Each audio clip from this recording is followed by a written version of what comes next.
I'm now solo parent and hardworking mom. When you live with a partner who's constantly online, scrolling, posting, and performing for an invisible audience, you are not really living with a person anymore. You're living with a persona. Hey everyone, welcome back to the channel. In today's episode, I'm diving deep into a real life modern relationship dilemma. Cohabitation or marriage with a social media obsessed partner, particularly in the Philippines, where social media culture is massive and growing every single day. Now, I am not talking about just checking TikTok or posting cute couple photos. I'm talking about a level of online addiction that turns real life relationship into reality shows, full of drama, misunderstandings, emotional exhaustion, and yes, even heartbreak. So stick around because I'm going to unpack what happens when you move in with or marry someone whose main loyalty might just be their followers. Let me start with some context. The Philippines is one of the most social media active countries in the world. The average Filipino spends around 4 hours a day on social media, often more. Now imagine sharing your home with someone who treats every moment as content. Your breakfast is filmed. Your argument is caught on Facebook. Your private life suddenly a trending post.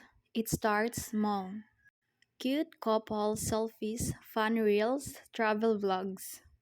But soon, you realize you're not in a relationship anymore. You are in a broadcast. The boundaries fade. Private becomes public. Love becomes performance. And peace becomes impossible. Cohabiting with a social media obsessed partner means you are not just living together. You are co-starring in an unscripted, ongoing online series. At first, it's flattering. She posts about you, says sweet things, show you off to her followers, but slowly it shifts. Suddenly, she is checking likes while you are trying to talk about bills. She is posing for selfies while you are trying to cook dinner. She is arguing with you not for resolution but for reaction. You begin to feel that every disagreement is staged for drama, every apology for sympathy, every I love you for views. When a pawn becomes a third party in the relationship, communication becomes performance, not connection. Now let's raise the stakes marriage.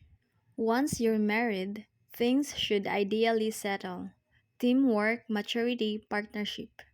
But when one partner's main focus is the online world, marriage becomes an emotional roller coaster. You argue, it ends up in a vague post about ungrateful husbands. You buy her a gift, it's online before you can even enjoy the moment. You are trying to solve problems privately, but strangers are already taking sides in the comment section. Every emotional spark becomes a viral flame, and when views and validation start replacing love and loyalty, you realize you are not her husband, you are her storyline. Now, before anyone gets defensive, let's understand why this happens. Many Filipinas, especially the younger generation, grow up in a digital first culture. Social media isn't just entertainment, it's identity, community, and even income. Some women genuinely see online sharing as self expression. Others use it to escape loneliness, boredom, or insecurity. And for some, it becomes emotional fuel. The more attention they get, the more validated they feel. But here is the problem: the online world rewards drama, not peace. It rewards emotion, not understanding. That is exactly what kills a relationship built on real world trust. For the man, foreigner or local, living with a social media, addicted partner is mentally exhausting. You start to walk on eggshells, afraid that any private issue might become public content. You lose your sense of safety because your home, your sanctuary, has turned into a stage. Trust erodes, affection feels forced. And instead of solving problems, both partners start performing pain for digital applause. You don't even argue like a couple anymore, you argue like influencers. Is there hope? Actually, yes. if both partners are willing to face the issue honestly. Here's what can help. First, digital boundaries.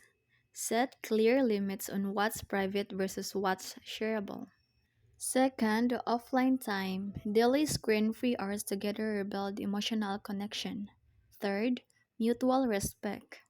Remember, a relationship isn't a brand partnership, it's a bond. Fourth, therapy or counseling. A neutral third party helps identify deeper emotional triggers. And lastly, purpose alignment. If she is building a brand, involve her in healthy, respectful storytelling, not toxic exposure. But if one person refuses to change, you are not in a relationship anymore. You are trapped in a public performance that only ends when you leave. Let's be real. Social media isn't evil. It connects us, informs us, even creates opportunity. But when obsession replaces intimacy and clout replaces commitment, the cost is emotional chaos. So if you're dating, cohabiting, or married to someone who lives for likes more than love, take a step back and ask, am I building a life with this person or am I just building content? Because peace doesn't trend, but peace is priceless. Not every love story deserves an audience. Some are meant to be lived quietly, cherished deeply, and protected fiercely.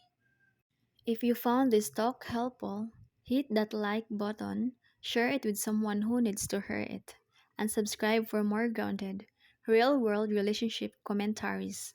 Until next time, take care of your heart, protect your privacy, and remember, not all drama deserves your participation. Thank you for subscribing to my channel. Enjoy your day. See you next episode.